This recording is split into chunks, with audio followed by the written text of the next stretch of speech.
Good morning and hello. I'm David Boles, David Boles Live. It's nice to be here with you. A lot of things have happened since I spoke to you yesterday about this same time on this same Bat channel. And so we have several things we're going to do today. We'll talk a little bit about the weather. We'll talk about a mentor of mine. Have a little discussion about Facebook. And we will have a live neti pot demonstration coming up a little later in the show, because once you go down that path, you're going to be in the middle of it. Especially in a day like today where it's just a little bit unfriendly on the outside.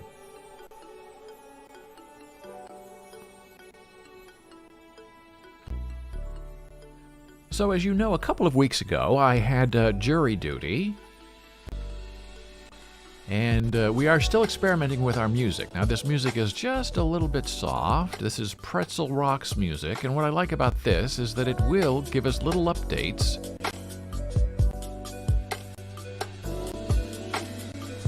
in our chat stream about the current song playing. So that's really quite lovely. So a couple of weeks ago, I did jury duty one day, virtual via Zoom. And yesterday, I was paid for my effort. My day rate is usually around $200 to $400 for the work I do. So yesterday, I got the big money.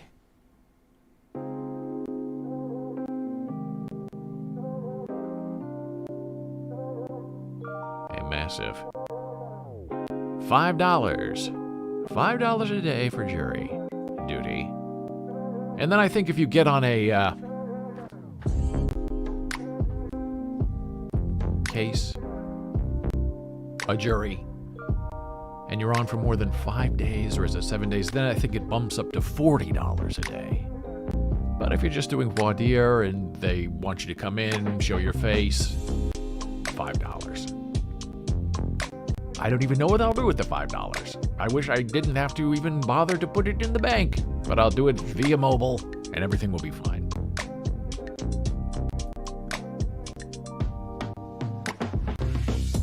Now, briefly, I just want to talk about two things that are going on in the news from which you cannot escape. The Alec Baldwin thing. I've never seen more demonstrations about how not to fire a gun than what we've seen on the internet and on television. And I'm really not sure why that is the most important story of the day. The difference between a blank and a live round, a hot gun, a cold gun.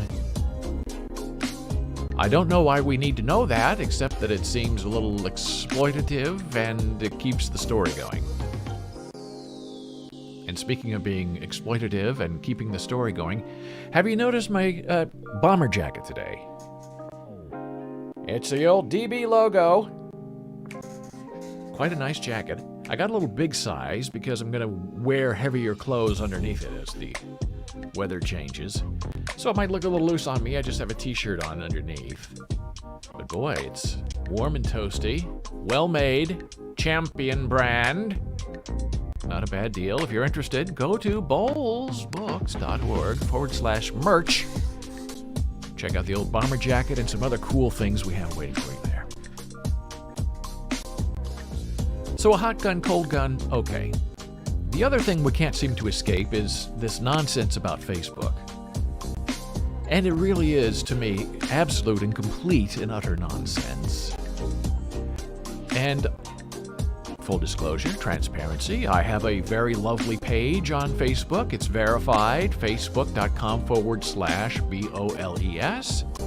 That's my main place that I publish on Facebook, is that business page. My personal page is really just a ghost account, because on Facebook, to have a business page, you have to have a regular account, because that regular account is what manages your business page.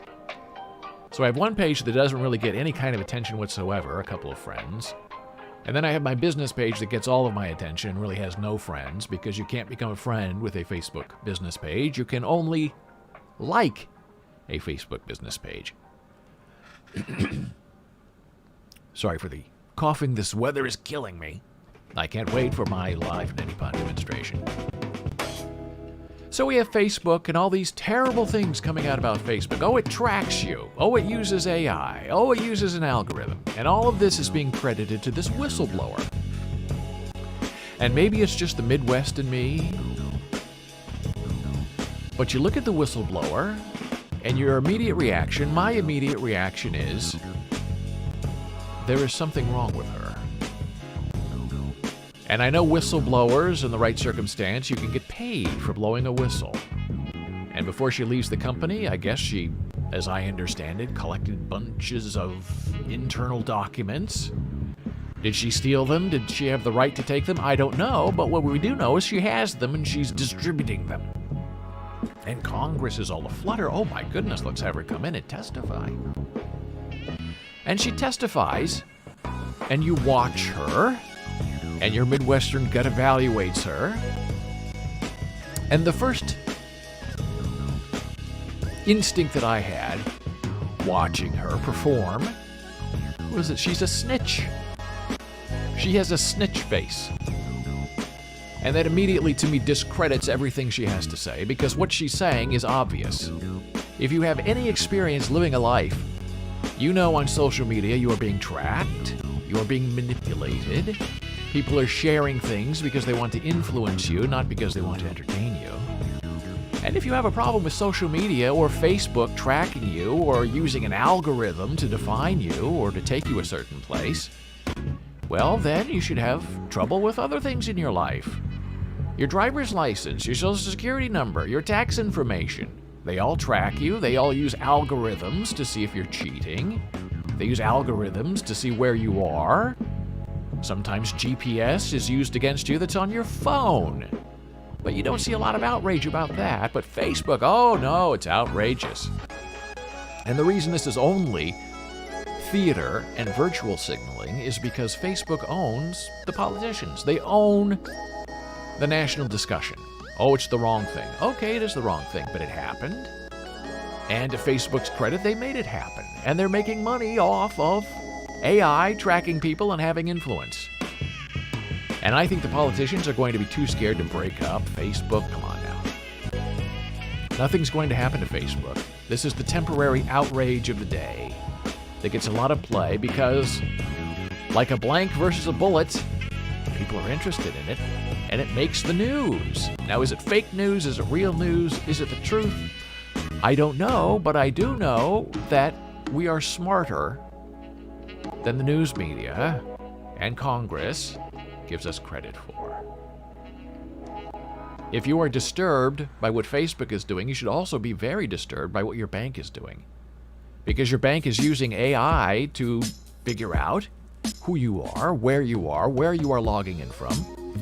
If you use a VPN, a virtual private network, to hide yourself online, there are websites that will block you. They will use AI against you. They will use an algorithm saying you cannot watch this because we don't know who you are. We don't want anonymous people knocking on our door because sometimes anonymous people are bad. And if you're interested in preserving your privacy, well, if you want to be on our site, you can't be private. I want to know who you are. I want to know where you're coming from. Is there outrage about that? Not the same. Not the same as about Facebook. Oh no, Facebook. They're bad. They have AI. They have an algorithm that's coming after you. So I would say, if you want to be on social media, you know that you are there to manipulate and to be manipulated.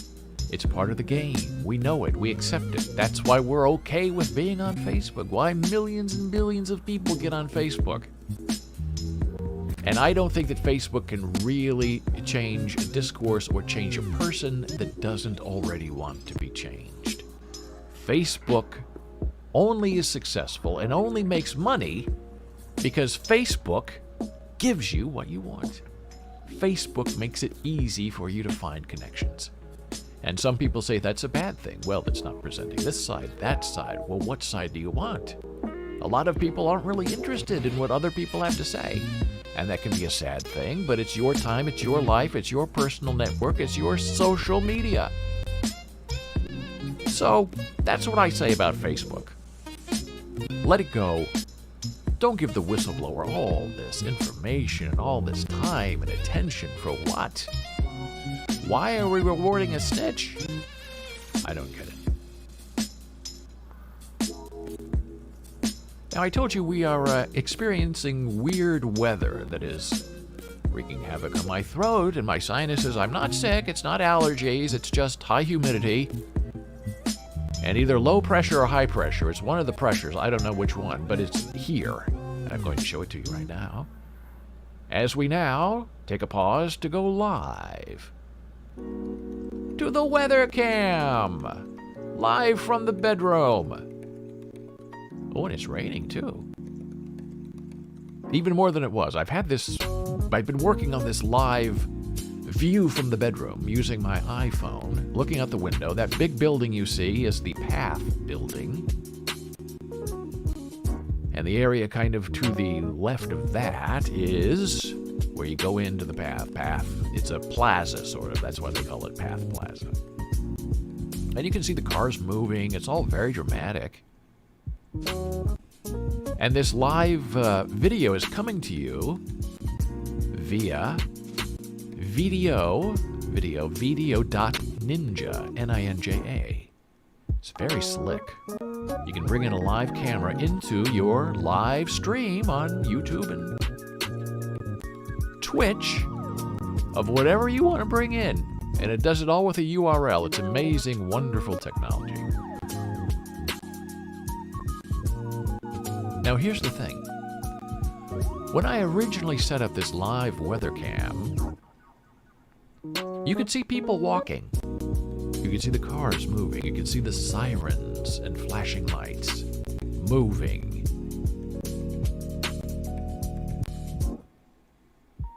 And my camera was able to focus beyond the droplets on the window of my bedroom. And it looked really great. Now it looks okay. However, what I learned in the process of getting this set up is as the rain falls on the window,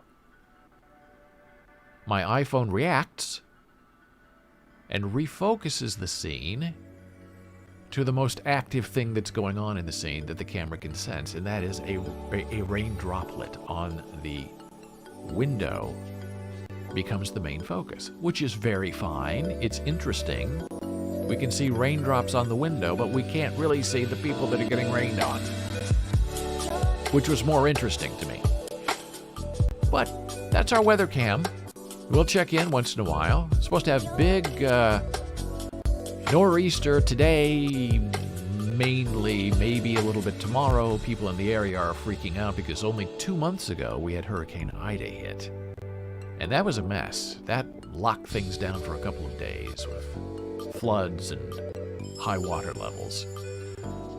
Doesn't look like this nor'easter's going to hit Jersey City, New York City very hard. But who knows? It's the weather.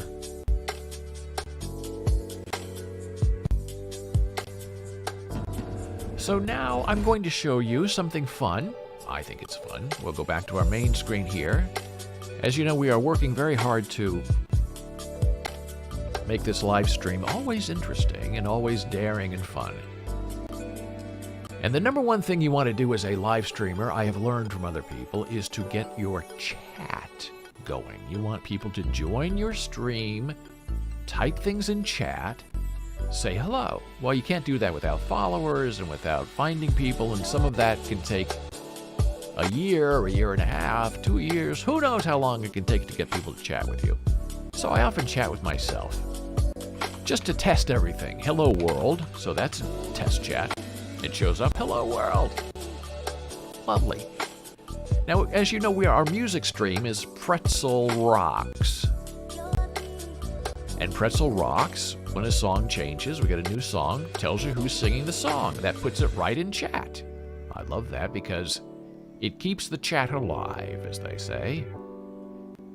And I also have a thing set up called a chat bot via Streamlabs, OBS, Slobs, as you know, for Mac, that can give you information about this stream.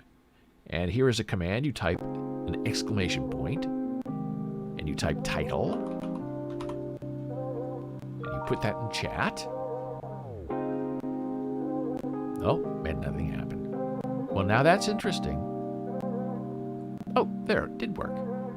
Okay, so we got Pretzel Rocks, new song, Dreams by Misha. And then what I asked, what is the title of this stream? Boles Books' title is David Boles Live. So that's fun.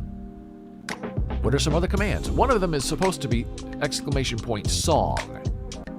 That's supposed to tell you what the current song is. Anybody in chat can type these commands. Very interesting, interactive, innovative. But the song thing's not working, and I don't know why it's not working. So let's look at top as another command. Top 10 points. I didn't even know I had points. Boles Brand, which is the bot, gives itself top honors with 540 points. Number 2 is yours truly with 470 points. How my bot got more points than I have, I don't know. And then we have Streamlabs, Jana Books, and a lot of other wonderful people who have yet to chat with us, but at least they're popping in and saying hello. Finally, I have set up a thing called Quote, where you can type an exclamation point, Q-U-O-T-E, and it will fire a series of quotes that I've set up. There is no humiliation in justice. There is only dismay in the judgment. Said by Boles Books. And then the date that I created that quote. So you're going to see a lot of those quotes. Sometimes from me. Maybe sometimes from people who visit us in chat.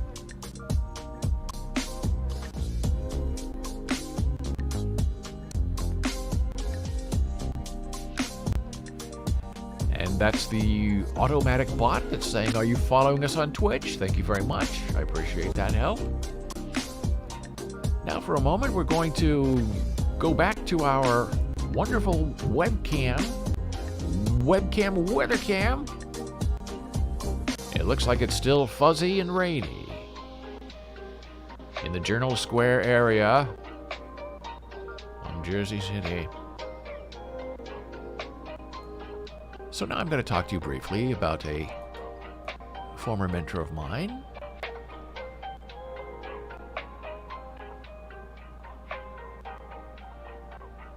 And she was a big thing in Lincoln, Nebraska for many years. And her name was Lita Powell Drake.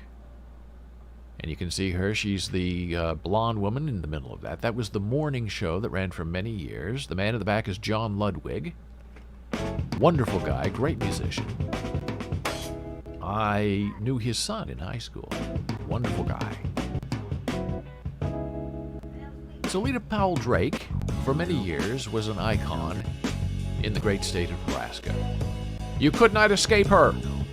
She was everywhere on television. For many years on KOLN, KGIN TV, Lincoln and Grand Island, channels 10 and 11. 2 channels that cover the entire state of Nebraska. Then she went to work for the Nebraska ETV network, raised a lot of money, did a lot of good things for the community. And she recently died, 83 years old. The one thing I remember about Lita is she was always, when I knew her in the 1980s, always smoking a Virginia Slims cigarette. Very long, very thin. And she had this lighter, which is the most important part of it. I guess it was a butane lighter, where she would flick it and the flame would go from here to here. So she put a cigarette in her mouth, flicked that lighter, and had this giant flame. She would just the tip of the flame. And she would smoke. And when I knew her, she smoked a lot, one right after the other. But the lighter was the most interesting thing, the original lightsaber, probably predating Star Wars in many ways. So Lita had this wonderful life, and I knew her because I heard one day that she was starting a new children's television show on Channel 10. And at that time, you were required by the federal government, every channel, to have some kind of children's content. A lot of people did puppets. Some people just had kids come in, put them on TV, talk to them a little bit. It was supposed to be educational, but it wasn't always educational. So I called her on the television. I called her about television. Oh, and here's another picture of her. This is her as Calamity Kate on Cartoon Corral. Many years. Show was on like at 3:30 every day. So she would host this, show cartoons, and kids from around the community would come in and see her, be live on the show, talk to her.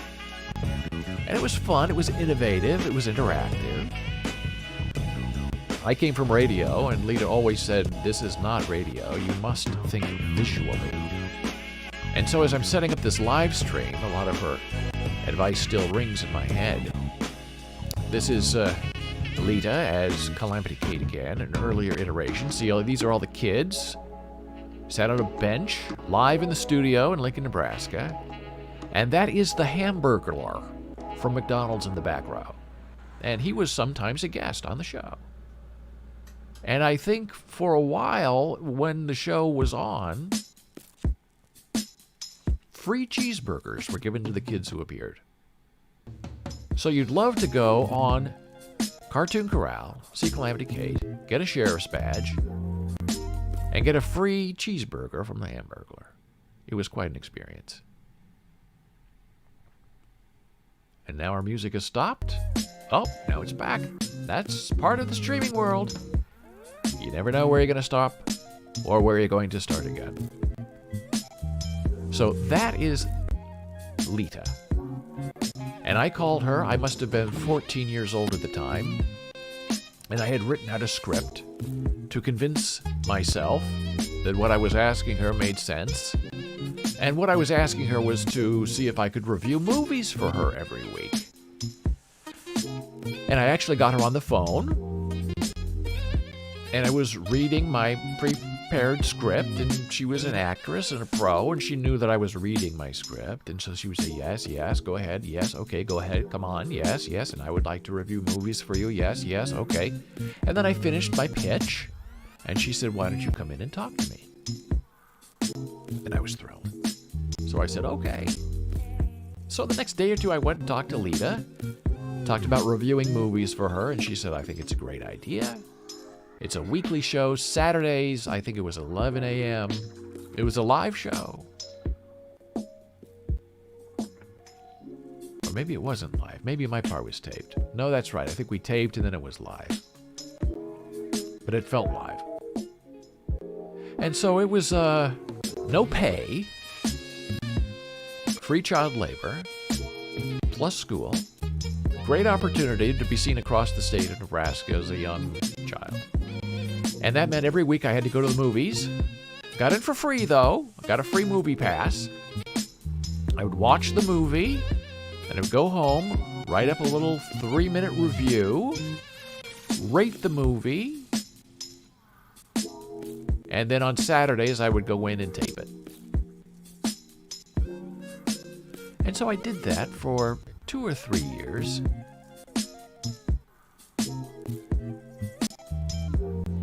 And then I was told, when I was, I believe, 18 years old, graduating from high school and then going to the University of Nebraska, I was told in a meeting by Lita Powell Drake that I had aged out of children's television. I was too old to continue to review movies as a teenaged movie reviewer, even though I was still in my teens. And I didn't understand it because she was, at that time, I don't know, 40 years old, and she was hosting a children's television show. But I somehow had become too old to continue to review the movies. So I was devastated and pained and hurt and upset. But I played it cool with her. And my replacement, I took him out to lunch. And then a couple of months later, the entire show was canceled. Not that I had anything to do with it. but I did feel vindicated in many ways. And that is not where the story ends, because Lita and I were kind of in the same circles, and I would see her every once in a while. Even when I moved out of Nebraska, I would stay in touch with her, mainly via LinkedIn, if you can believe it. Always ahead, always on point. And there was a time in the life of the University of Nebraska, Lincoln, where they had a mandatory age of retirement. And I know that because one of my other mentors at the university, Joe Baldwin, was a playwright, taught in the theater department. And he told me that they were forcing him out when he reached age 72. And he wanted to keep working, and they said, no, you're forced to retire. And at that time, the early 80s, he took his retirement and went home.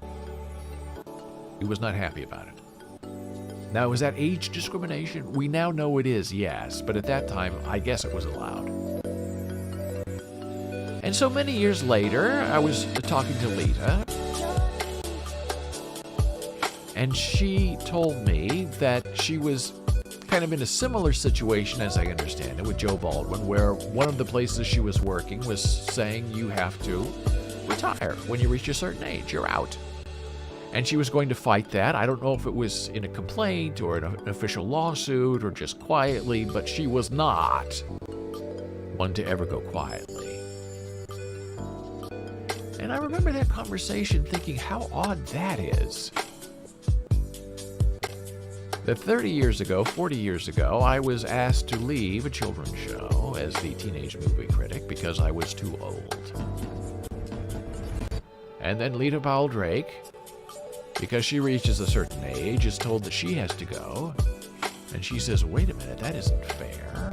Just because I'm old doesn't mean I can't do the job anymore. So I don't know if that's ironic or terrible or fascinating, but it is a story that sticks with you and a lesson that needs to be learned, but often is not. Now, that experience on Kidding Around, was the name of the show, was terrific. For me, it formed me. However, the show was taped on 2-inch videotape on a great big machine. And once the shows ran, they threw away the videotape. And I don't have any of my teenage movie critic reviews on videotape from that show, Kidding Around. And I wrote an article about that, how magnetic tape destroys hope in your life.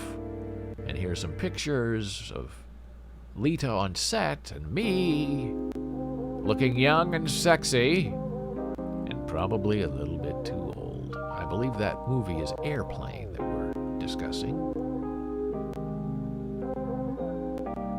So if you happen to have somewhere, by some amazing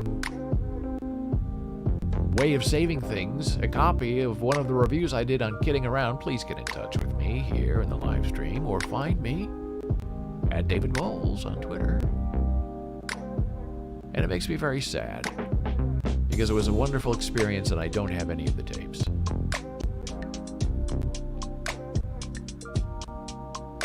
And home taping on VCR, Betamax, was just starting to creep in and become popular. So I know that the possibility of taping those shows was real. And as kind of a final coda on the Lita Powell Drake experience, a few years ago, Lita wrote a book about children's television. Now, I heard she was writing this book. I thought, oh, now that would be interesting. A history of children's television in the Midwest, on educational television, wherever. I thought it would be fascinating. And her book was sort of self-published in Lincoln. And I was also curious to see what she might say about me, because I worked with her every day, pretty much, for about 3 years, and we taped every Saturday. Well, her book turned out to be a little bit of a disappointment to me, selfishly, because her book, this is my webpage, by the way, boles.com/media, Bolesful, and we were looking over here previously at bolesblogs.com. So this page is a Bolesful. That was the name of my segment on Kidding Around when I was reviewing movies. Again, the same picture. The Calamities of Calamity Kate, a history of Nebraska children's television shows. Now, when you hear that, when I heard that, I thought, well, that's going to be fascination about the history, who started it, why it was started.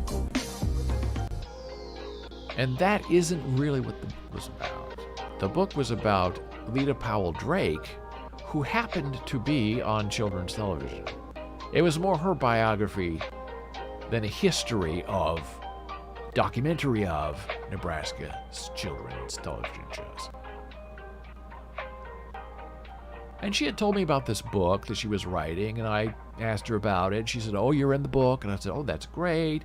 Can you send me a copy? She never sent me a copy, so I had to buy my own copy. But I understand now why she didn't send me a copy.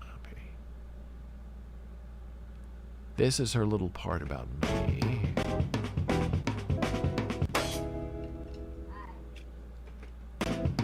So the fellow who replaced me got a longer description than I did. That guy introduced segments, created magic, while David Boles reviews movies from a kid's perspective. That's it. That was it. Now, did I expect a few more sentences about how wonderful it was to work on Kidding Around together? I did. At least I did get mentioned and my name was spelled right, so maybe that's the only thing that matters. But I was a little disappointed. I didn't tell her that. She didn't bring it up to me. We just kind of let it go. But it just goes to show you never really know who you know until you really know who they are without you being in the room. And that is my Kidding Around Lita Powell Drake story. A story of both ageism and opportunity. Your life is over when you turn 18, but your life is only ready to begin when you reach the age of 72. Let's check the weather from the bedroom. We're still getting rain showers, and we're still out of focus. And now you know what time it is. It's blood pressure time and the impending pee break. I will be back with you in one moment.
And we are back from the break. Checking the weather. We're still under a flash flood warning, which probably sounds a little scarier than it really is. Here's the rain, continuing, scaring us. But the sky is getting brighter, which I think is a wonderful sign that maybe the awful rain is on its way to being finished.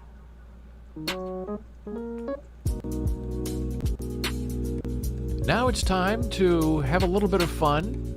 Oh yes, fun in playing some really bad chess.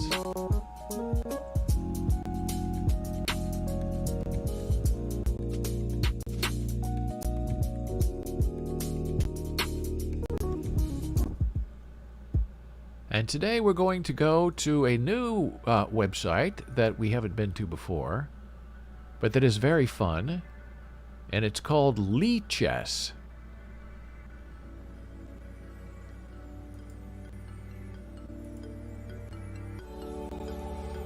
Lichess.org. Now, some people pronounce it Lichess, but it's Lichess because it means libre, which means free. Freechess.org. Here we go. Learn. Practice. I'm trying to think where I went last time. Puzzle. Puzzles. Okay, we'll see what kind of puzzles we can do. Oh! I get very nervous. Now, this is not timed. This is not like puzzle of the day. You get rated on the puzzles that you do, so I have to try to figure out if I can do this. All right, so here we are. This puzzle is rated, which means it's going to count against me if I get it wrong. 1405. And it's my turn to find the best move for white. And if I give up, I can look at the solution, but I will lose points.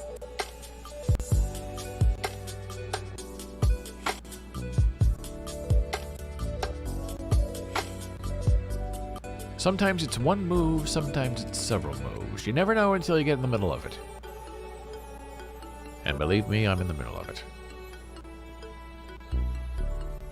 So, I do like the look of Lichess, the board. I like the board.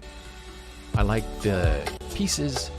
I like the design. I like the sound effects. And it's 100% free. How can you beat free? Chess.com is a little cartoony for me. Very popular.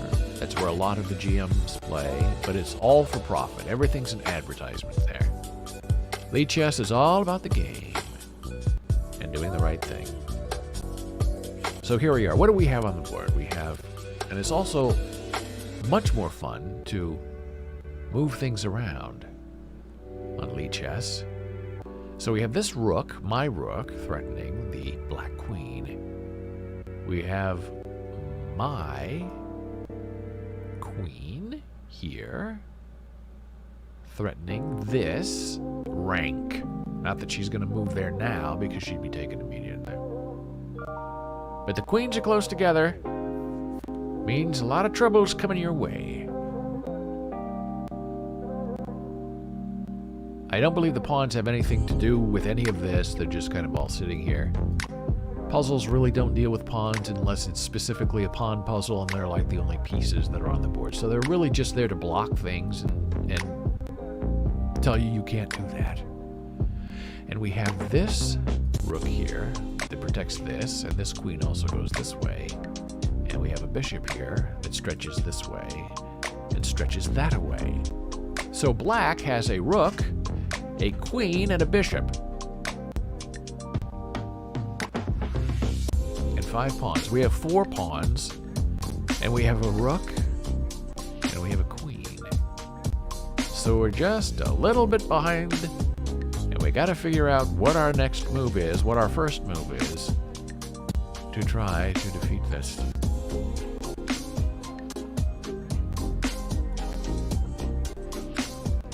Now, let's just go through this logically. The queen, my queen, can go here. That doesn't make sense because the queen will take. Go here. Doesn't make sense. The queen will take. But then the rook will take. Which could be interesting.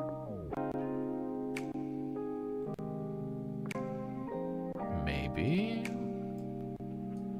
We go here, don't get anything. Go here, don't get anything.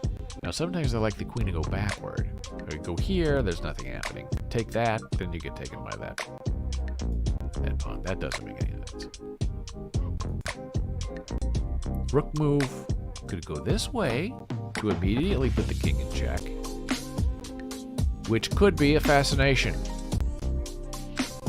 And the king's in check. And the only thing to do, well, there are 2 things. This black bishop can come in here and block the check, but that doesn't really make sense because then the rook would just take, so that's not going to happen. So the king will have to move to here. But the king can't move there because my queen is there. Ha-ha! The puzzle is making more sense. So it's looking like the only move is going to be this bishop to block. And then I take.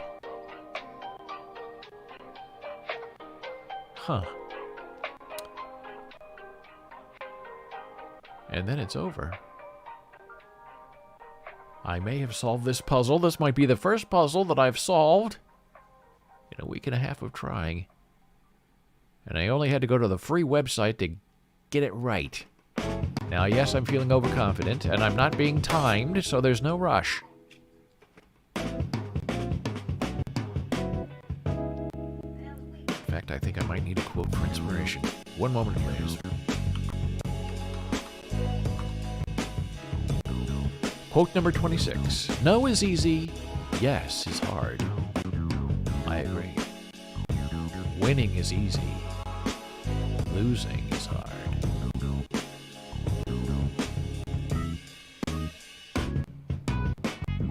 So, this is the plan. This rook goes here, puts the king in check. The king cannot move this way because my queen is here, remaining in check. This queen cannot block this rook cannot block. The only thing that can happen is this bishop goes here, blocks.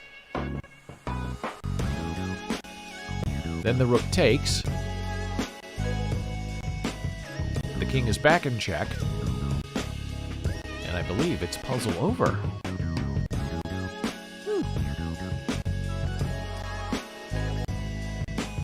I'm feeling very confident about this and only a little bit cocky. I'm going for it. Check. That was the right move. See right there. Best move. Best move, laddies.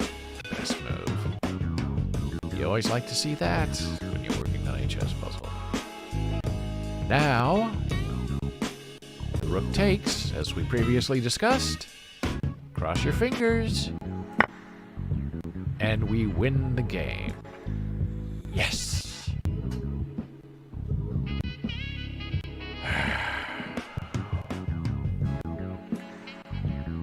And I increased my puzzle points by 20. Now, Lee Chess, I think, knows that I'm just a little bit dumber than Chess.com does, and that Chessable does. But that I'm counting as a wild success. And I'm very tempted to hit the up button, because it'll give me a new puzzle. And I don't know if I'm going to do a new puzzle, or if I'm going to go back to Chessable. But let's see what this is. This is a higher rated puzzle. We went up 25 points. 14-25. It's my turn. Find the best move for black. Oh boy, here we go. Okay, we just might do this. So white has 5 pawns. And black has 5 pawns. 1 queen each, 1 king each. So it's a very interesting puzzle.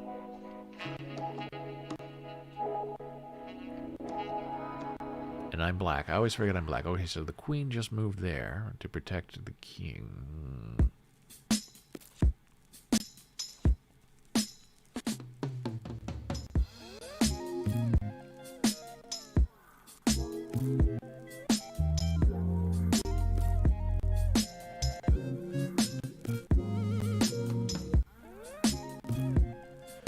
Yeah, so the key to this puzzle, I believe, is this, my pawn. Because it protects that, so the king can't move there. The queen can't touch that yet. Which means my queen can go right here and put the king in check. And the king can't move there. And the king can't move there. The king could only move there.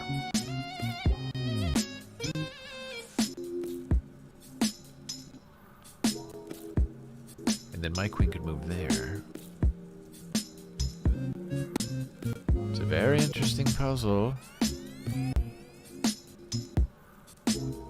So let me clear my arrows and make sure that this is right. Okay, my queen can't go here because she'd be taken. Shouldn't go there because she'd be taken by the king. Can't go there, she'll be taken by the king. There, puts it in check. Puzzle likes check. Don't go there. Not yet, anyway. Because the king is not going to be put in check. So, I'm voting this. Hiya! Oh! I should have quit while I was ahead. Not the right move. Okay.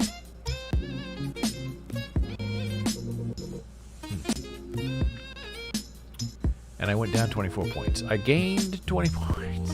And I've lost 20 points.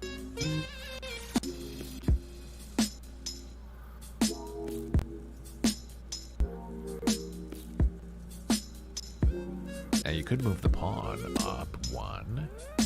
Puts the king in check.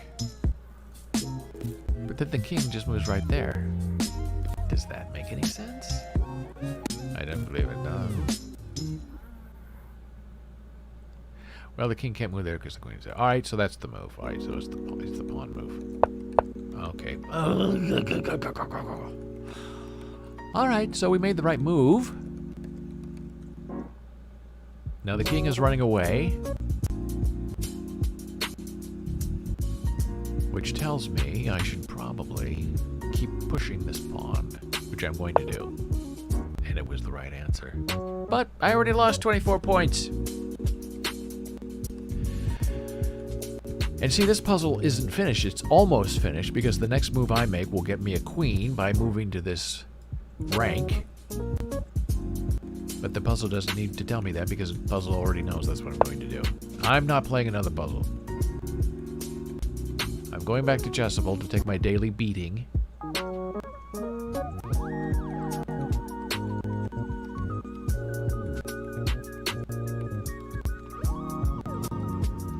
With my checkmates that I always get wrong. But this time I'm not going to. Okay, so I have a 3-move solution for this puzzle.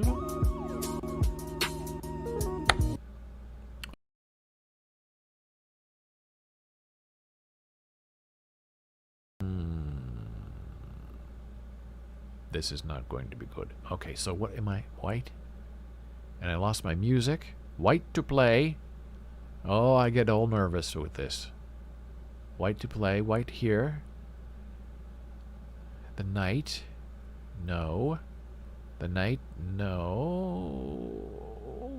Well, maybe.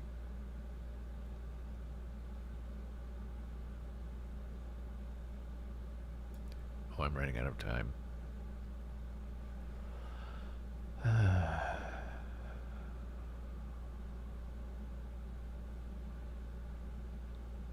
I'll go here. They love a queen sacrifice. Oh, and it is. The queen sacrifice is the queen sacrifice. I've lost my music. I don't know what happened. Oh, and now my timer is back.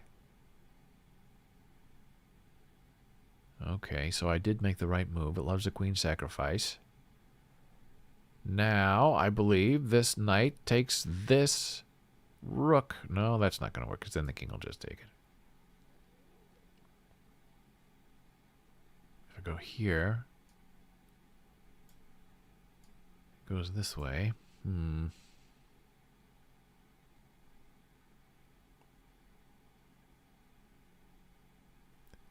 Oh, and I'm running out of time, and I've lost my music, and I've lost my sound, and I don't know why. Well, we'll try the knight. No. Oh. My pawn takes the rook. The king moves. Rook here. The mate is finished.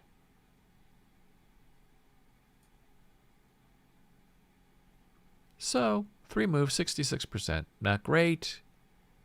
Studied for 2 minutes. XP gained 90. All right, let's go back to our weather cam. I have no idea what happened to our music stream. Is it still playing is the question. Or has it stopped? Oh, it looks like it stopped. Not sure what happened. So we'll go back to our old friend Monster Cat and see what we can get there. If anything.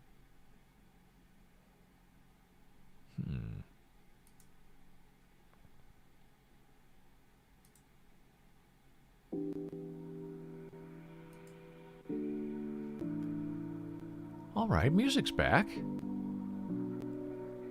I don't know why and I don't know how, but I will accept the determination of the court.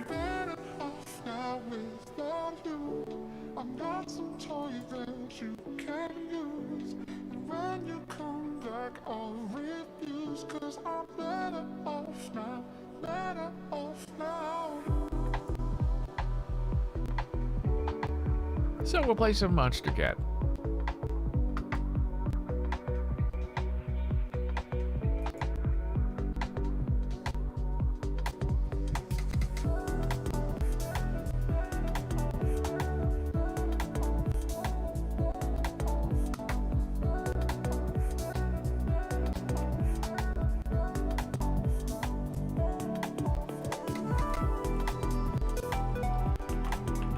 Get another quote for inspiration.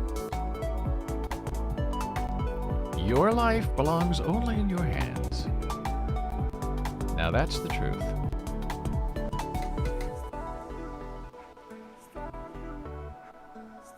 Now, sometimes I get asked questions about writing, so I'll answer a couple of questions, one now, one a little bit later.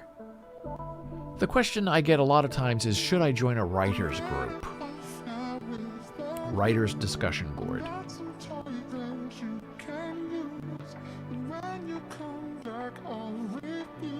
And my feeling about that is this, that if you're in a writer's group, just chatting about writing or venting or looking for companionship or friendship, you are not writing. And I've written something every day of my life for the past 40 years. That's who I am. That's what I do. On this very live stream, together we write the Human Meme Podcast each week. Because that's part of what needs to be done and get done. And so if I'm live streaming, I'm not writing, right? So why are you live streaming if you're not writing? Well, I am. I'm writing. And a lot of writing is just sitting alone by yourself thinking and planning and trying to come up with ideas. But when you go out into the world and joining a writer's group or going to meetings to talk about writing or to work on other people's writing or give feedback on the writing, I think it takes you away from your main goal, which is to create and to produce and to be an interesting person. And I know that's unpopular because a lot of people like to do anything they can to avoid writing.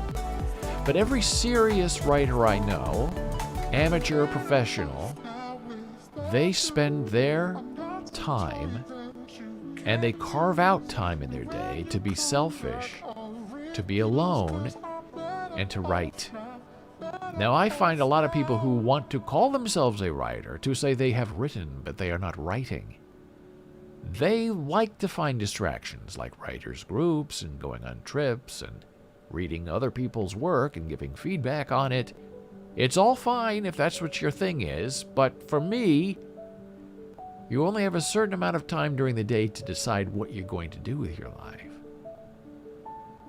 And if you were born to be an artist or a writer, then you need to do that. It's just like writers' groups are especially popular in some of the places where people want to write. Are there sculptor groups? Are there painter groups where you get together and talk about painting, talk about sculpture?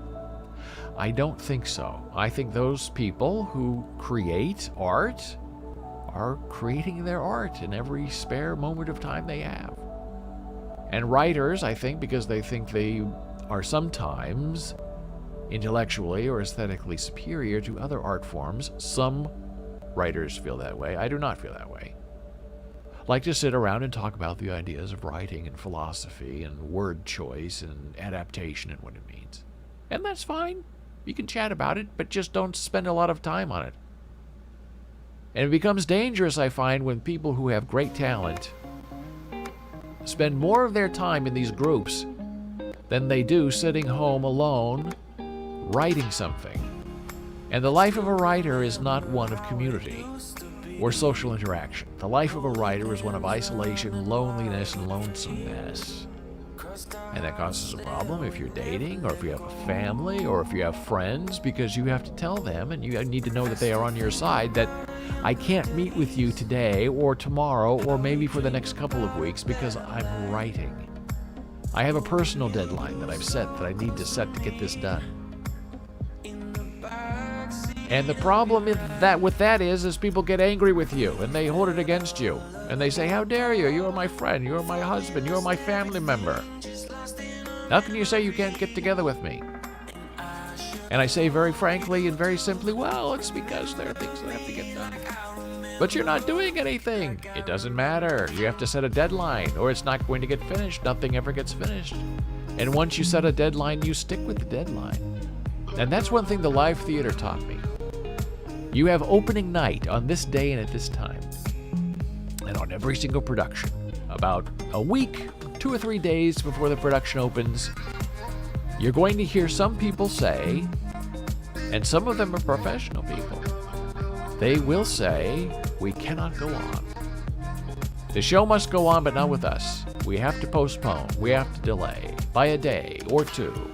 We cannot do it on that date. And the answer is always, we are doing it on that date. We are doing it at that time.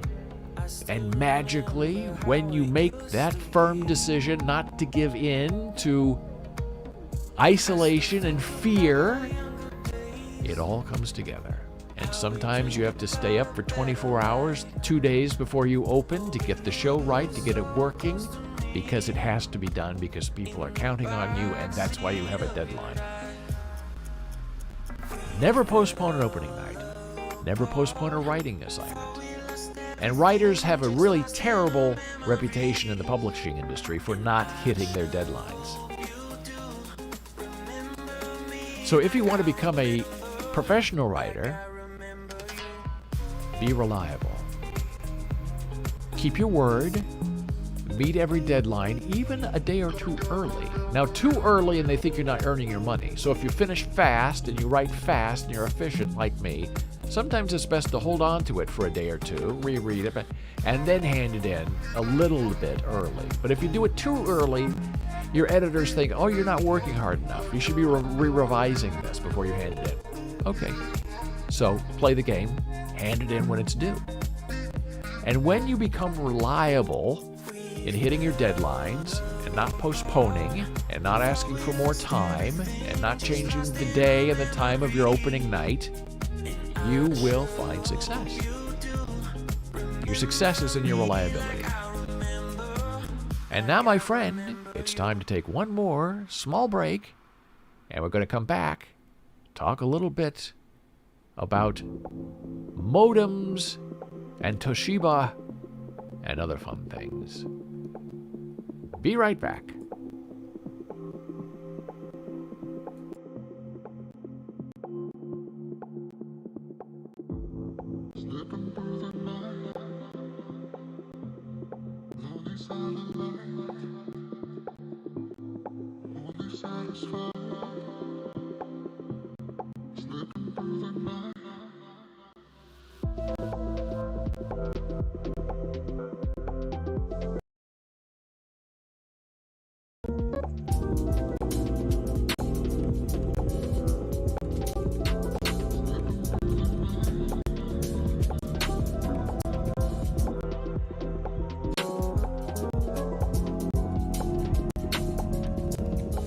Well, as you can tell, I'm trying to take a break.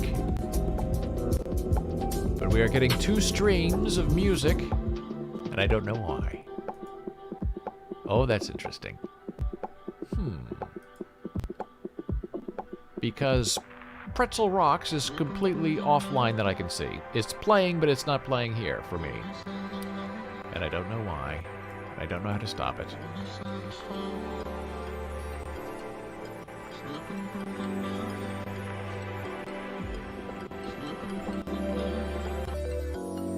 Okay, so I'm stopping Monster Cat.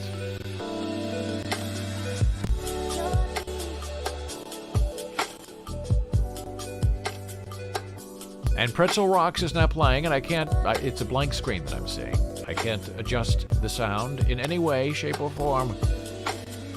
So we're going to live with it, and we're going to be happy, because this is the life in the live stream world. Now I'm taking the break that I said I was going to take as I try to figure this out. Back in a moment.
All right, I'm back. I've been trying to figure out what is going on with the music. This is part of the fun of a live stream.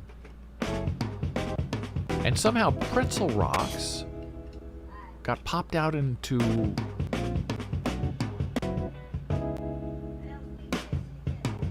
a window of its own, I guess, is what it's telling me. But I can now see it again. I now have control again. Strange not to be able to control what's going on in your live stream. But then again, if I could control the live stream, I wouldn't be here.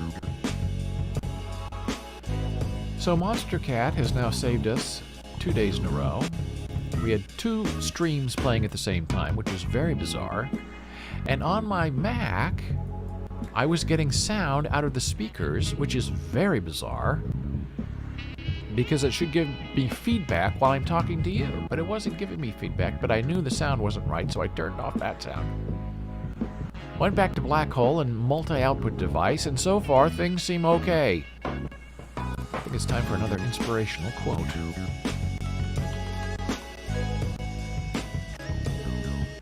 When good dies, we all must work together to fill the hole left behind. Isn't that the truth?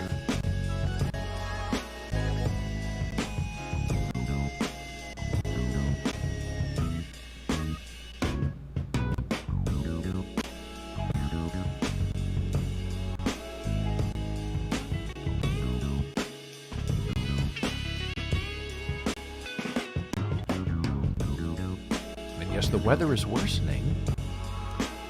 Let's take a look, shall we? Oh, it's getting worse. You maybe can't see it in this shot. On during the old break, I went and checked. The rain is really coming down, and you could see it if I could focus beyond the droplets. Maybe it'll start raining against the window, and we can see it coming hard for us. So now I'm going to tell you a quick story, an interesting story, about resetting a life. And to do that, we need to go here, to this, AT and F1. In perhaps 1993, 1994, I was a founding member of Team Toshiba. It was a support forum on the CompuServe network.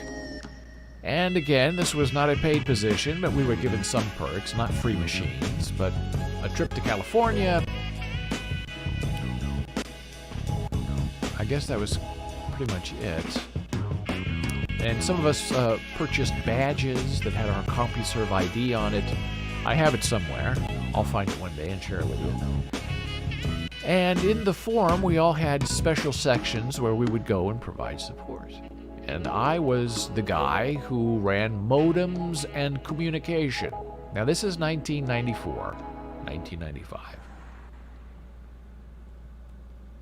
The dawn of the internet in many ways. And people with their Toshiba laptops. I don't think Toshiba makes laptops anymore. Or if they do, I don't think they get support online. And I would go in there several times a day and answer questions that people had. And it went so well that I was asked to write a book by IDG Publishers, now owned by Wiley, called Windows 95 Communication and Online Secrets. Big book.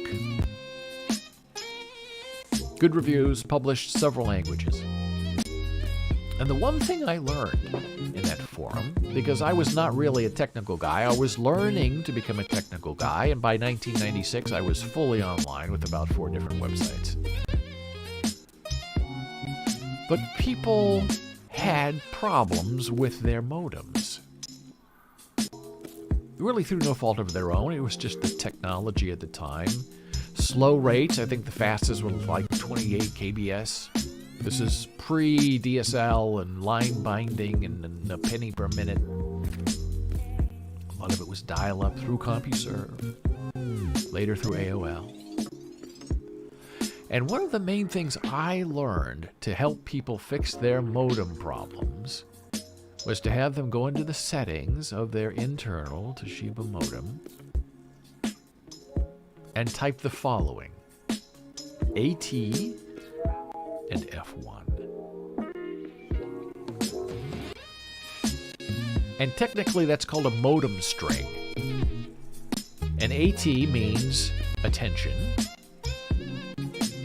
to wake up the modem, and is the first command, and that command is F1, and then you could have other things and set baud rates and all kinds of things. But basically this phrase, this typed phrase, solved 99% of the problems that people were having with their modems. And what this does, AT, attention, and F1, means factory setting number 1. It's the default. And sometimes when you would get online, software, your ISP, CompuServe, sometimes even websites, if you had to log in a certain way, would mess with the setup of your modem. And it would freeze or would overheat, and there was no way to get out of it except to try to reboot your computer with your modem. And what AT and F1 did is put your modem back to factory specs, back to the very beginning. It was a do-over. And I suggested to people that they use that string, only that string, if you're troubleshooting. Just put that string as the first command when your modem begins to connect to the internet. And as I said, it often worked 99% of the time. People typed in that attention and factory 1, and their modems would magically work, and they'd be shocked. They'd say, it's been months where my modem would freeze, or it wouldn't work, or I'd get strange output from the modem. What happened? Why does that work? And I would tell them. What it does is refresh your modem. It tells your modem to go back to just the way it was when it was first installed on your machine.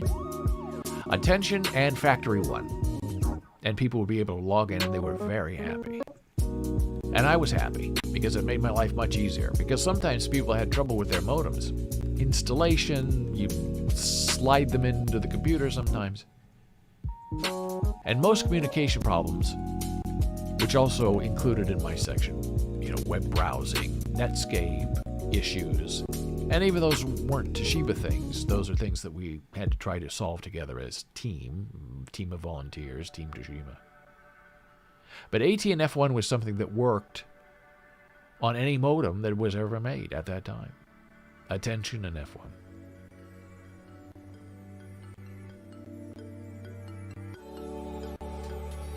Well, I'm feeling cocky, and I'm also feeling a little bit vulnerable. And since we have a little bit of time, I'm going to dare myself to first visit the weather. Is it changing? Are we flashing a flood yet? It doesn't look like it. It looked like it was getting a little bit better, and on the last break I checked outside and it was really pouring rain. Now it doesn't look like it's happening too much. It's okay.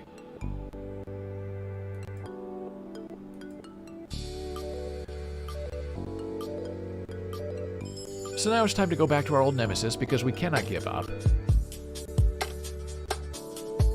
And we are going to go one more time to the chess.com puzzle of the day.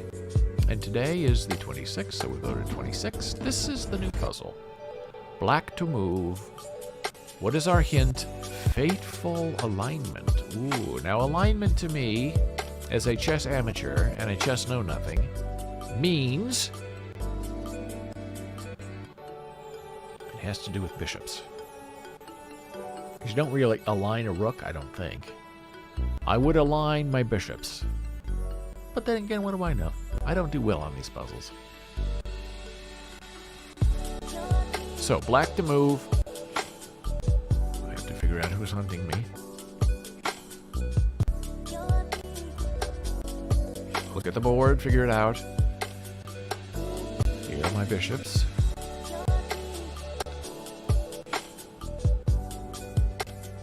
Goes like that, one bishop, and then it goes this way, and hits the king, which is very interesting.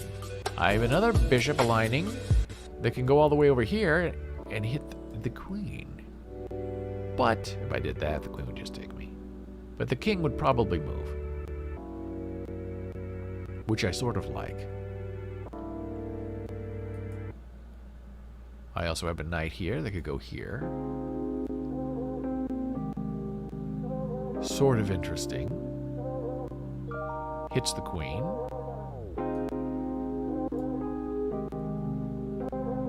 Nothing there. This knight doesn't get me anything.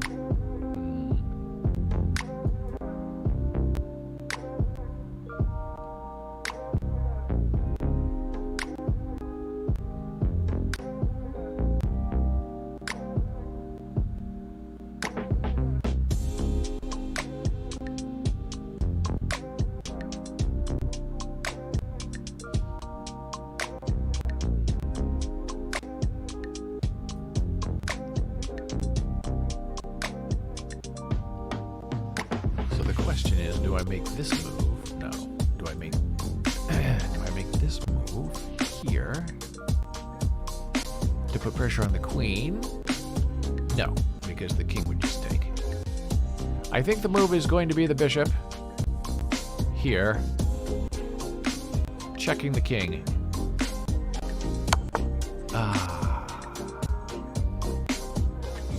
It was the right move. Bishop to d4, check is correct. Now this is where you'd like to stop and have the puzzle end and you win and you can go home. But it's not over. Now remember, this is all about alignment. So I aligned something and got a check. Now what am I going to align?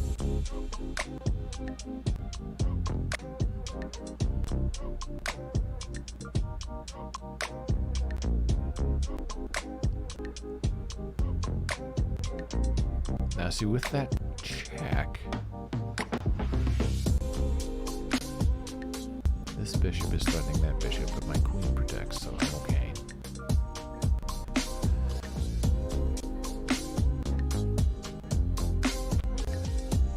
This knight could go here, put a check on the king.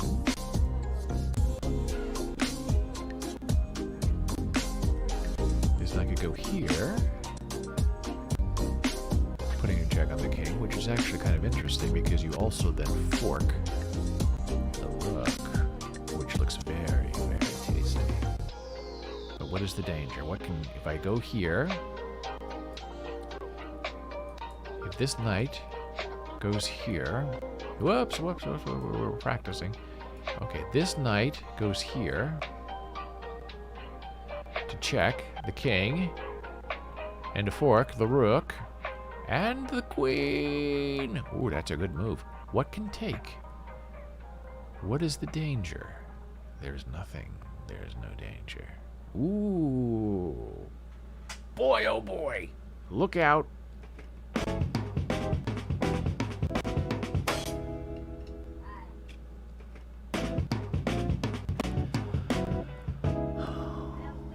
Trying to remember my training. I like it. I'm going to do it. Here we go. A triple fork, which is probably the clue of the fateful alignment. Oh, that was the right move. the question becomes,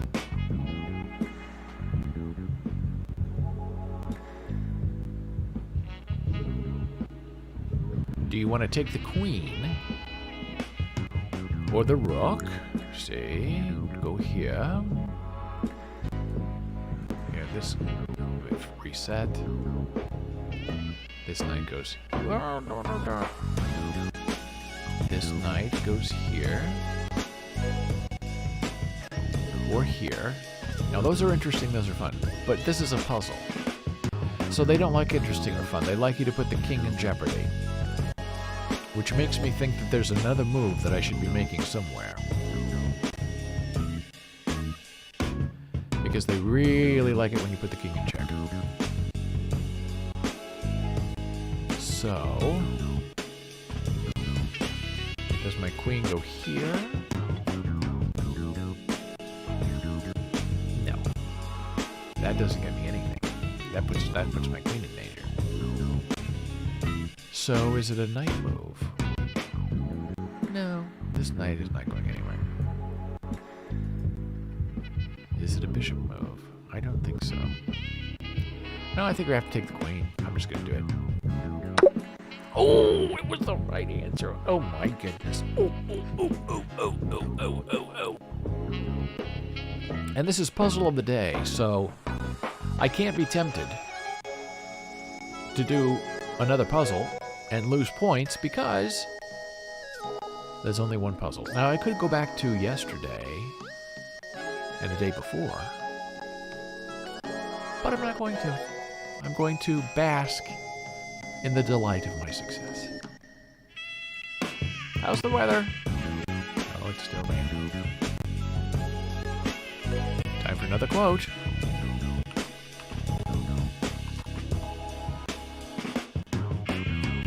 Oh, no is easy, yes is hard. We already had that quote for today. Now, come on now.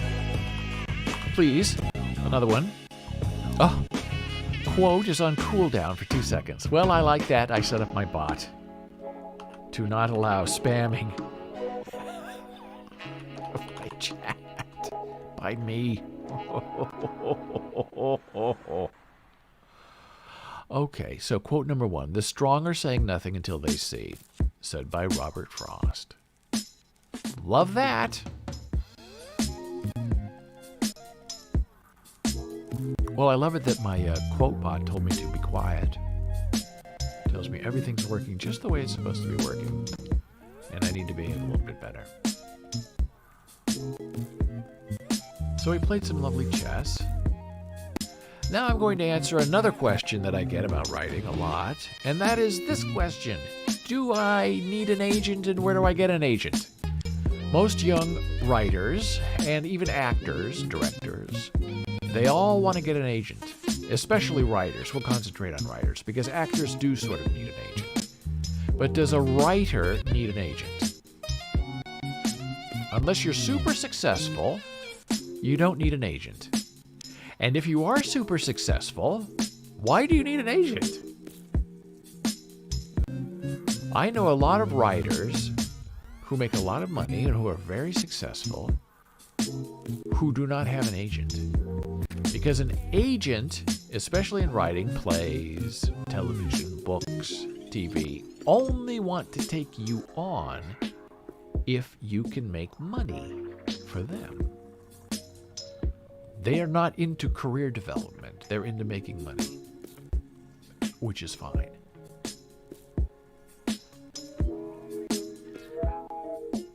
So how do you tell an agent you're going to make money?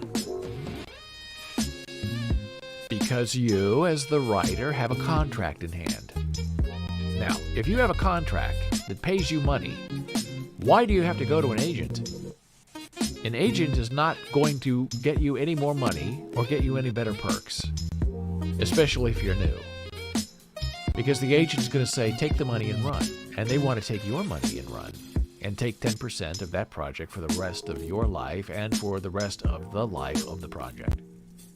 Now, if you are a member of the Authors Guild or the Dramatists Guild or some other guild, and they call themselves guilds, not unions, for a reason. They don't want to provide health care and all of those negotiating powers. You're an individual.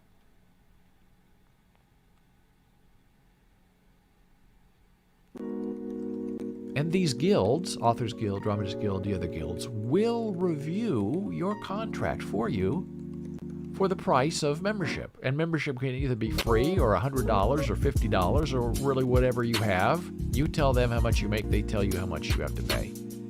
And they will review your contract for you as part of you being a member.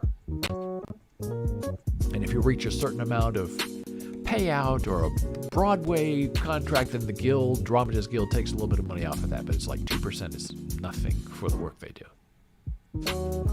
So you can get a free contract. They'll tell you what's standard, what isn't standard, what's fair, what isn't fair, and you can go right back to the person offering you the contract and say, well, my guild says take this out, this out, this out, and add this.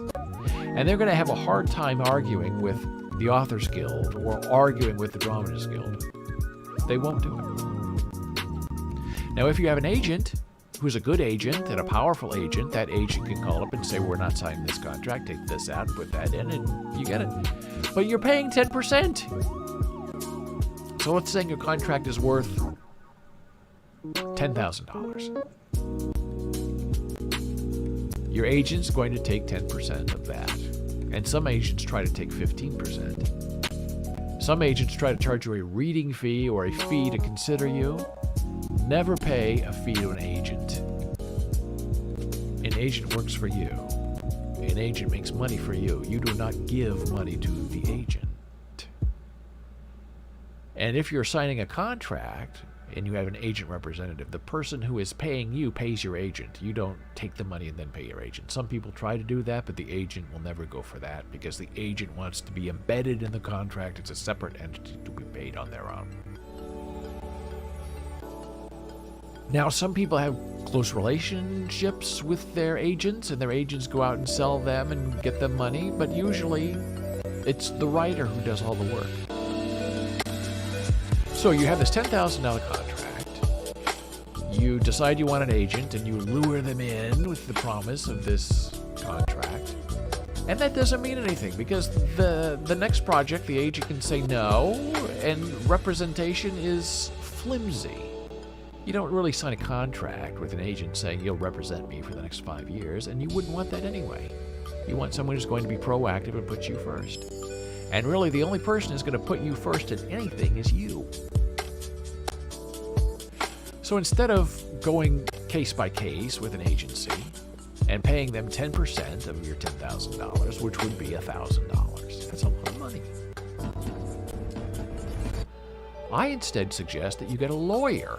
If you don't want to go through a guild, if you want your own dedicated person who belongs only to you and who doesn't have to worry about keeping other people in the industry happy, if you hire a lawyer to read your contract and negotiate for you, and you pay your fee to the lawyer that's, let's say, $600 for an hour or two of work, of checking.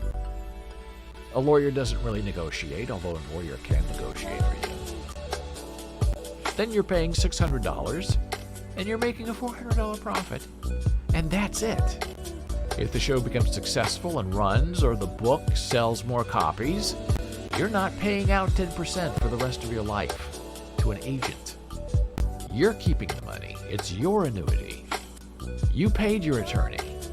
And if there are problems or things that need to be negotiated in the future on that project, then you go right back to your attorney and say, hey, I need you to do this.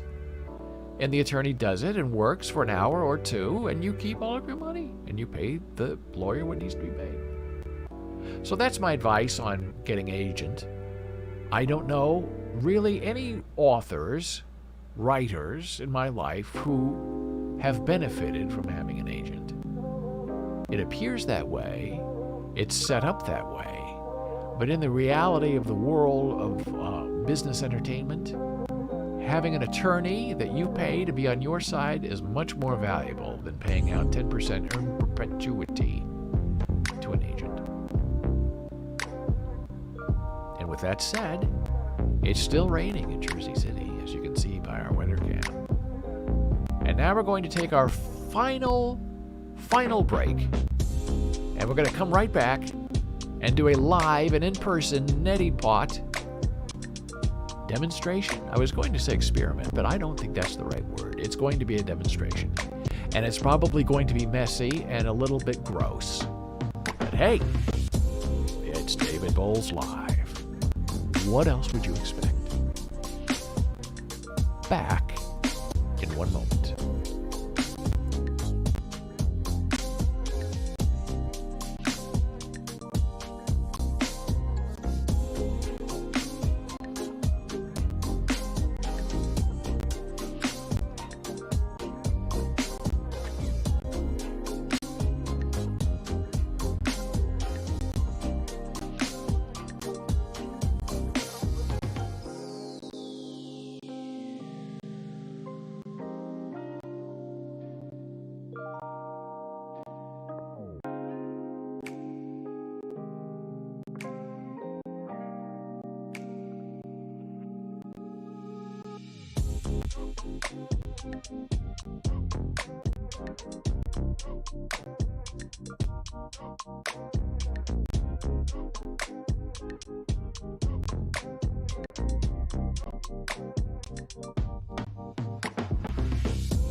All right, we are back.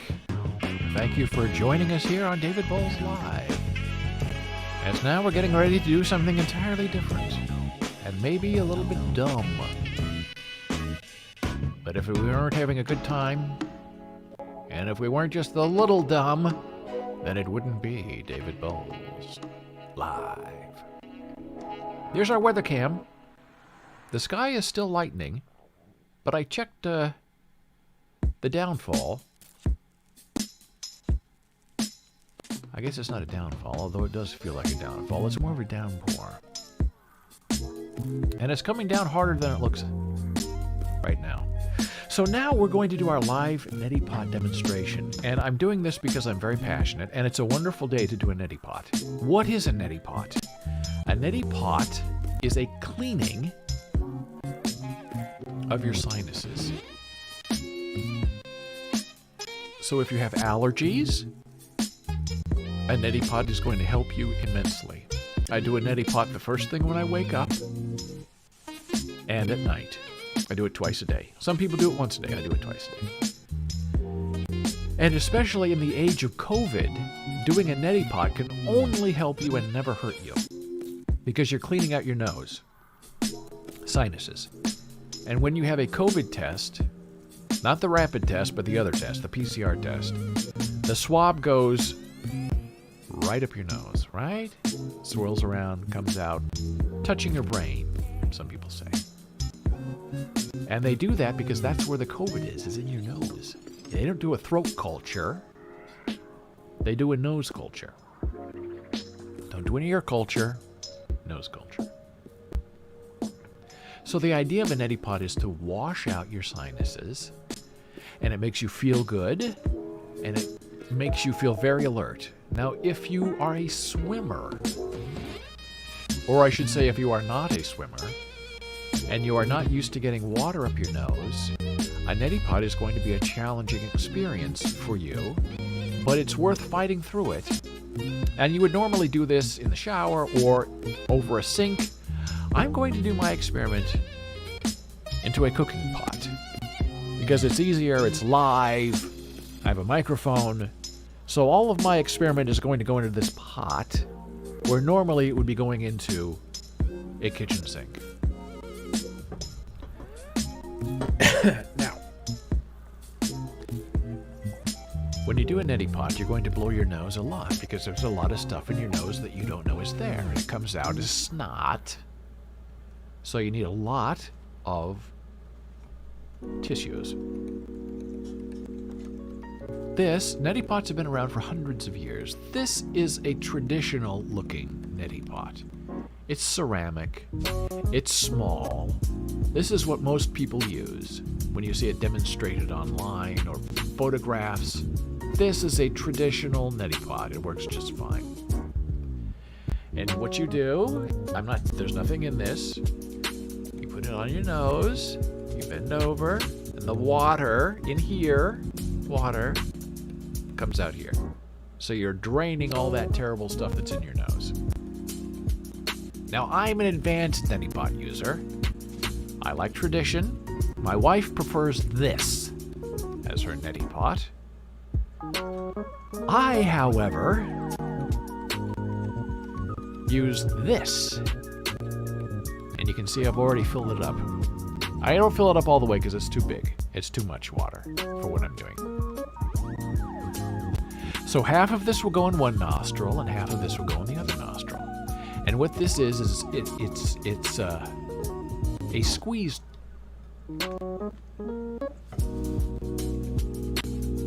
Squeezed all over myself. It's a squeeze tube, as you just saw, and it has saline in it and some baking soda. And instead of going all over your arm, it's going to go up your nose, go around in here, sinuses, come out the other side. That's what a neti pot does. And they're messy and they're fun. Now, what do you need? You need either a neti pot, traditional neti pot, or you need some sort of squeeze bottle. This is the large size. They also come in smaller sizes. I prefer large. Now, you can use salt. And if you're going to use salt, use non-iodized salt in your neti pot water. However, you can also purchase pre-packaged neti pot sinus relief. Now this is the extra powerful kind because I like mine extra powerful. So this is like twice as much that you get. There's also a regular one that's blue.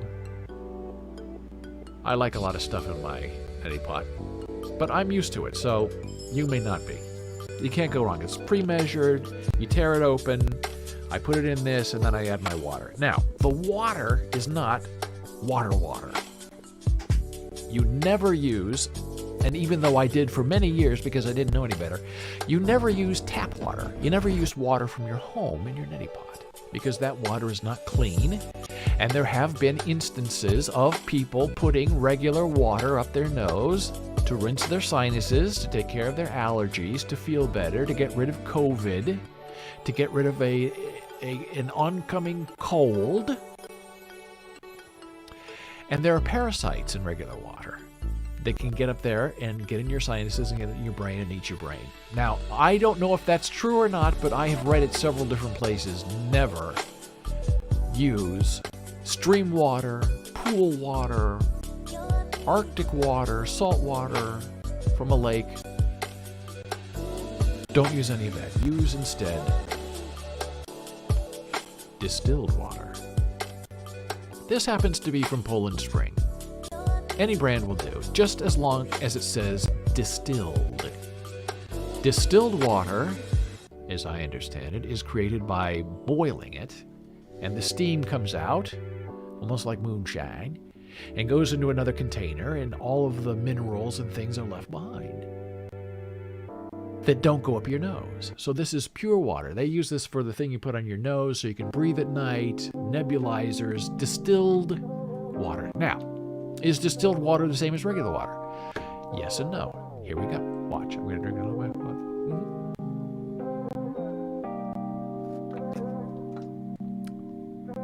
Now, I probably shouldn't use this for my neti pot because I just infected it by putting my mouth on it, but there's not much left. Distilled water is perfectly drinkable. It just doesn't have any minerals in it. So it tastes a little flat, and it doesn't have a lot of vibrance to it that you're used to in a sparkling water or in water that you drink from your tap. But it's perfectly fine to drink. Just many people said, why would you want to? And it's usually very cheap. You can get a gallon of distilled water for 89 cents. Maybe even cheaper. So, if you decide to try a neti pot, and you're putting in some salt, and you're putting in distilled water, and if you're like my wife, you're putting it in here, you're tearing this open, putting it in here, then you're taking your water, and you're filling this up, blah, blah, blah, blah. And for this, one of these is for one nostril, then you do it all over again for the other nostril. Then I usually use my finger, mix it all up. And if you do this, and it burns, it feels like it's burning, it's not burning you, but if it feels like it's burning you, that means, believe it or not, you are not using enough salt. You'd think it'd be just the opposite, that too much salt would burn your nasal cavities. Not true. People tend, when they start out, not to use enough salt, which is why I recommend, not necessarily this brand, but any brand of pre-mixed neti pot stuff. This is salt and baking soda, as I understand it, medical grade. It's pre-measured, so you don't have to worry about burning or am I getting too much, am I not getting enough. This solves it for you. So now it's time to do the drainage. And what I do is I squeeze half of this into one nostril, then I turn and I do the other half in the other nostril. Then I stop, shake it around, I bend over with my head lower than my heart. I move my head this way, and I move my head this way to get all of this goodness that's in here, in my nasal cavity, and it rinses out. Then, for maybe the next 10 minutes, I'm blowing my nose. Constantly. Part of the fun of the neti pot. Get used to it. You'll like it. So now it's time for that moment of madness where we do a live demonstration on David Boles Live of a neti pot on its way in and out. Now, I think I can do most of this sitting, but if I have to move, you'll understand. So I'm moving out just a little tiny bit. I think I can keep my headphones on. If I can't, you'll know why I took them off. And I have my pot here, and I have my nose here, and I'll do this as slowly as I can. Squeezing.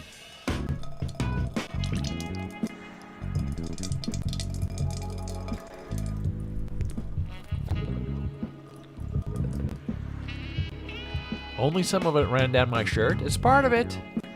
Neti potting.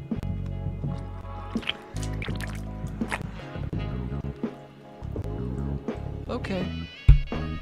That's enough for that nostril. Now, I'm just wiping. I'm not blowing. Now do the other side.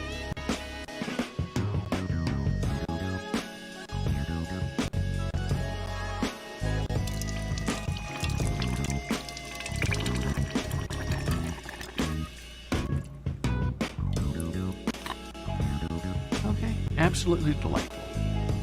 And there's always a little left in the bottom that you can't get out. You just throw it away. It's cheap. Okay, so it's all up there.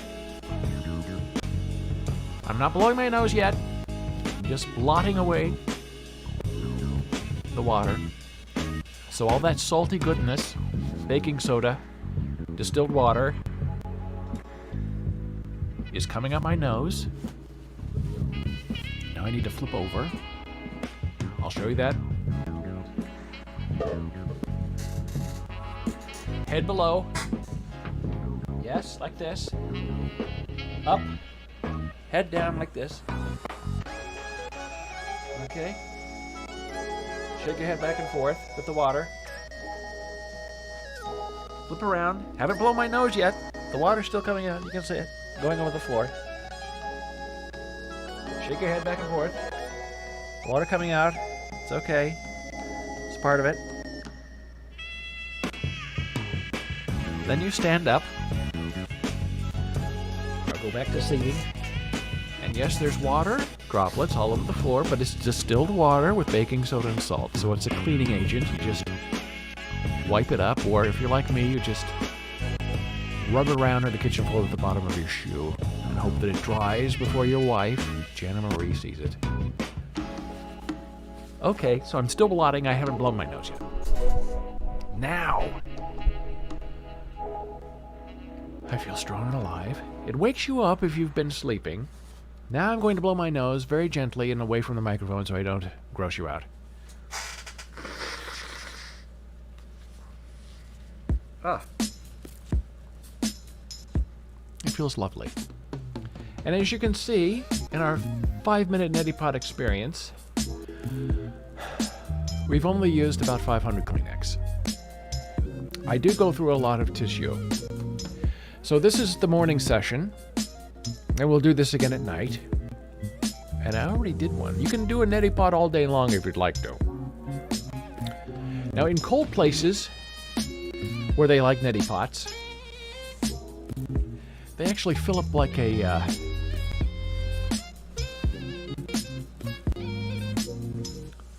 hot water bottle, and they fill it with water from the stream, which I do not recommend.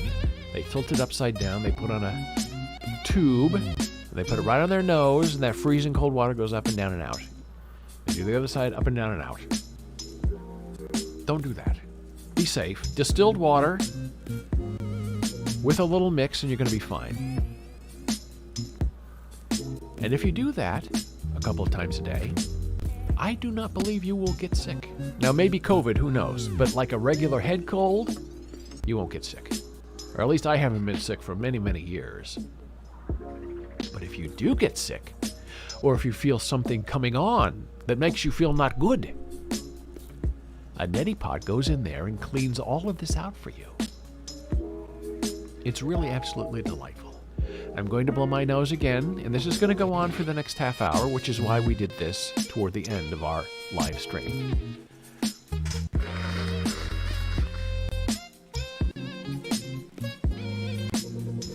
And yes, every time I blow my nose, stuff is coming out. And it's not water.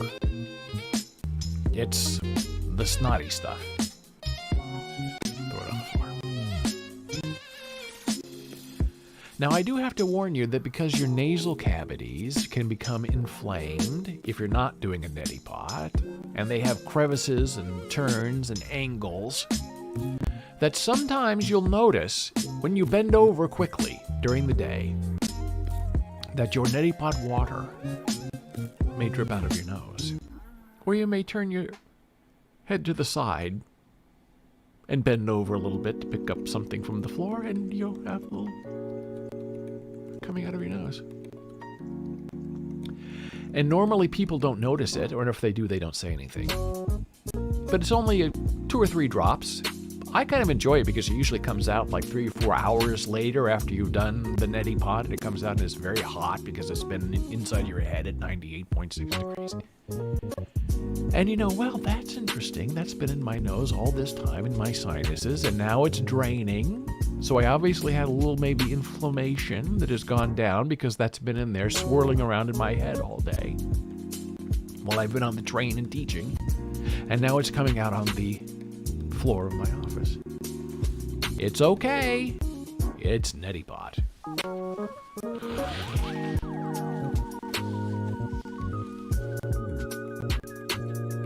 And then when you're done, you take this, you rinse it out. It comes with a little stand, and you separate the 2 pieces, and you let it dry.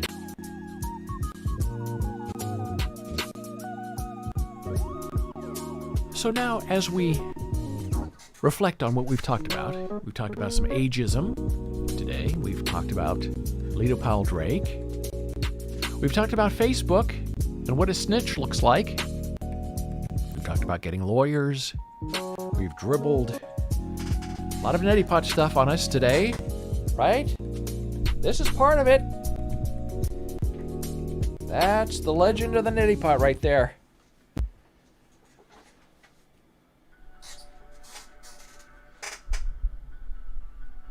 It's just saline water. It's going to dry within a day or two, within an hour or 2. And we talked about resetting. AT and F1.